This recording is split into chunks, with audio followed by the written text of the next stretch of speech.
warahmatullahi wabarakatuh. Perkenalkan, nama saya Meliana Natania dari kelas manajemen 1I. Di sini, saya akan membahas ketidakadilan gender termanifestasikan dalam berbagai bentuk ketidakadilan dalam Islam dan gender. Sebelumnya, saya akan membahas gender dalam Islam. Dalam Islam, pemahaman tentang gender memiliki etimologi tersendiri dalam memaknai peran antara laki-laki dan perempuan.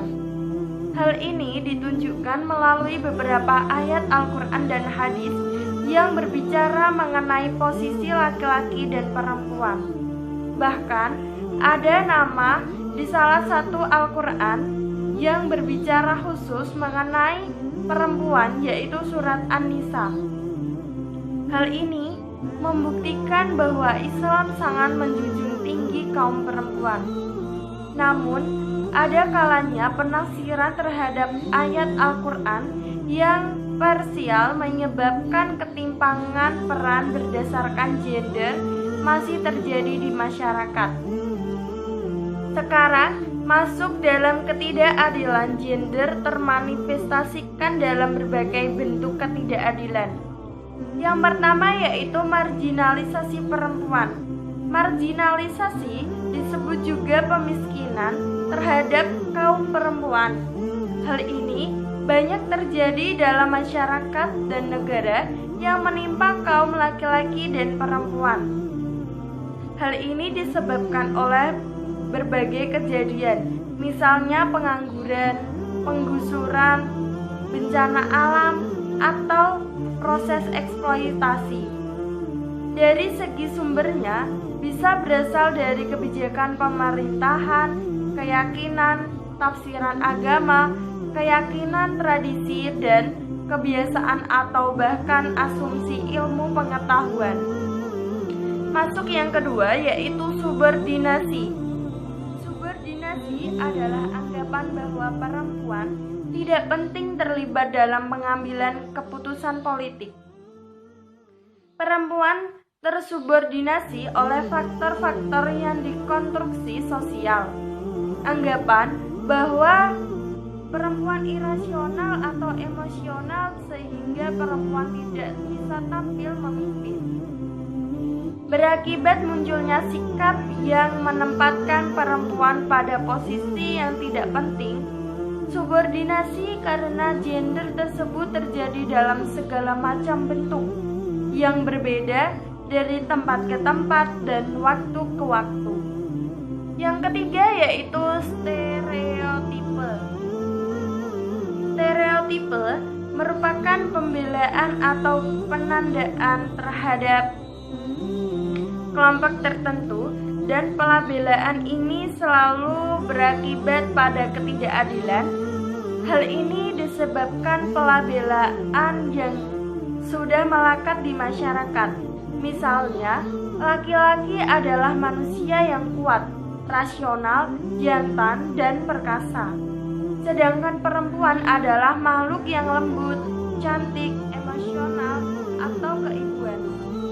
Dengan adanya pelabelan tersebut akan muncul banyak stereotipe yang dikonstruksi oleh masyarakat sebagai hasil hubungan sosial tentang perbedaan laki-laki dan perempuan.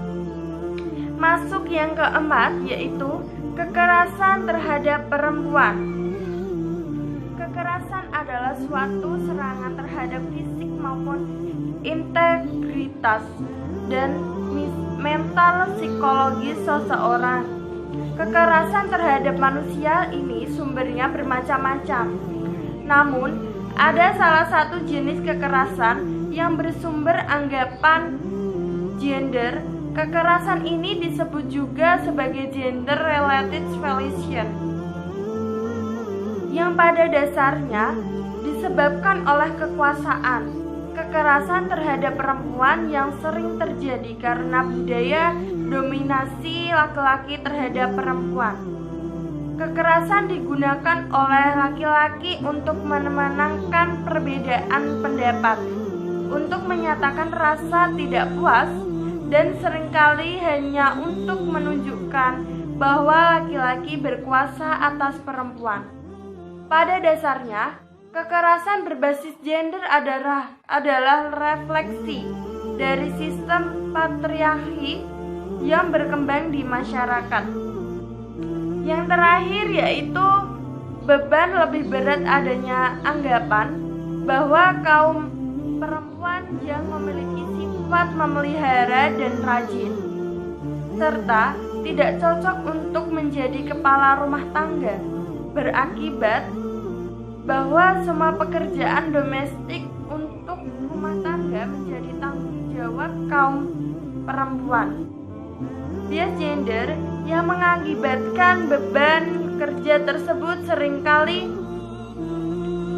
diperkuat sebagai jenis pekerjaan perempuan, seperti semua pekerjaan yang dianggap seperti semua jenis pekerjaan domestik dianggap dan dinilai lebih rendah dibandingkan jenis pekerjaan yang dianggap sebagai pekerjaan laki-laki, sehingga tidak diperhitungkan dalam statistik kesemuanya. Itulah semua yang saya sampaikan. Sebelumnya saya meminta maaf bila ada kekurangan. Wassalamualaikum warahmatullahi wabarakatuh.